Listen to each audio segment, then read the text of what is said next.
your destiny is. It is buried deep within you.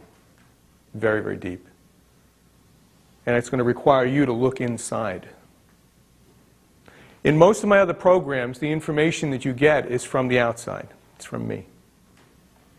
In this program, the information that's going to matter, what's going to make a difference, is what you get from the inside. The power of this process is that it can reveal that information in a way that you've never seen it before in your life. To be able to reveal someone's destiny, we have to have a process for looking inside. A process that is foolproof. A process that goes deep.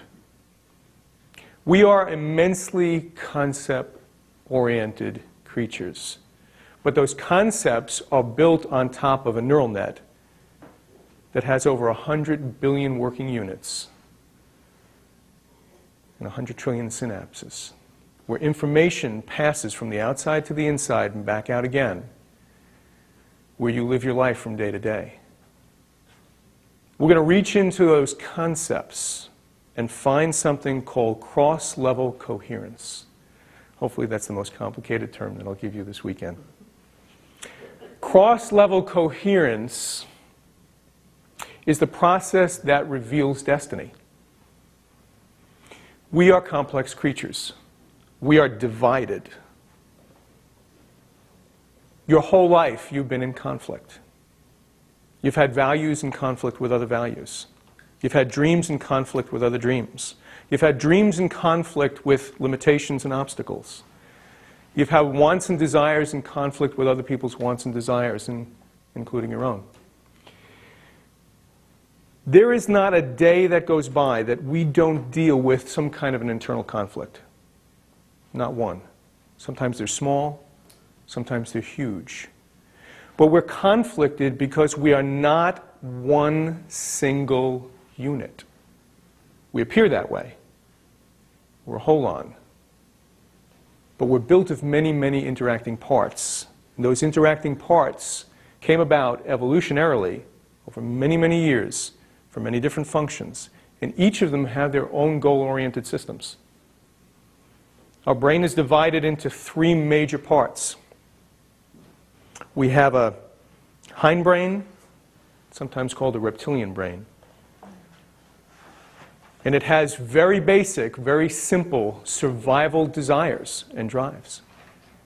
Those simple desires and drives will sometimes, oftentimes, override things that the other systems want. We have a midbrain. Sometimes we call that part our limbic system.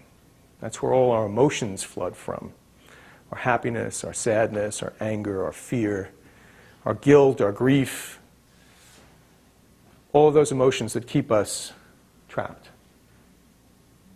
Cause our limitation matrix and prevent us from reaching our dreams. We have a very new part of our brain called the neocortex, the new cortex.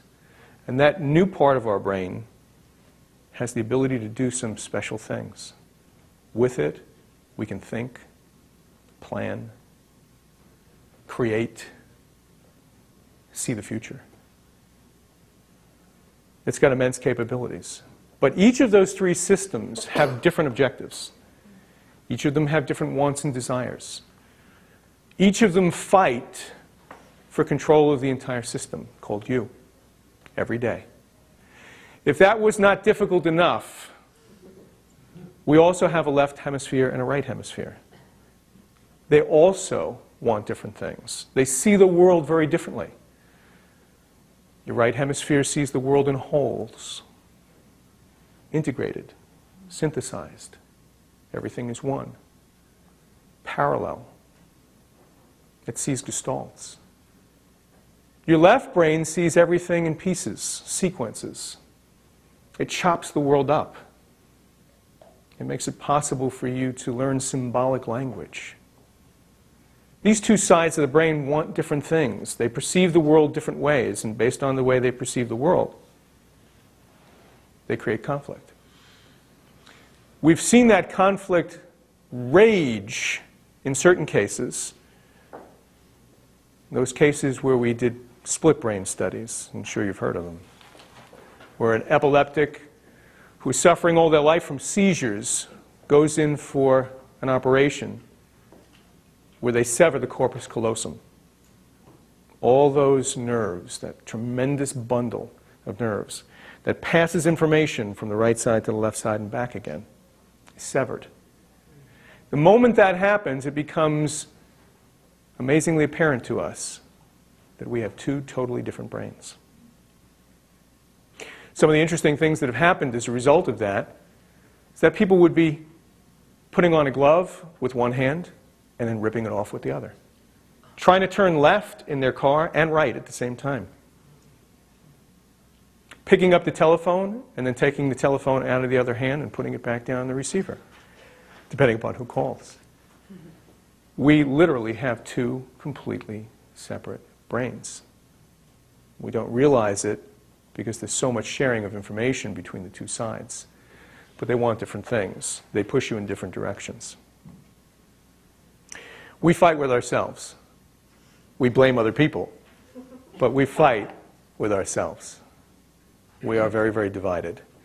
We also have two completely different branches of the nervous system, a sympathetic system and a parasympathetic system. A system that ignites us and energizes us,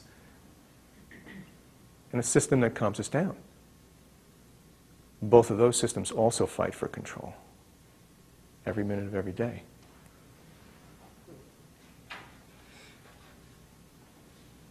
We are immense divisions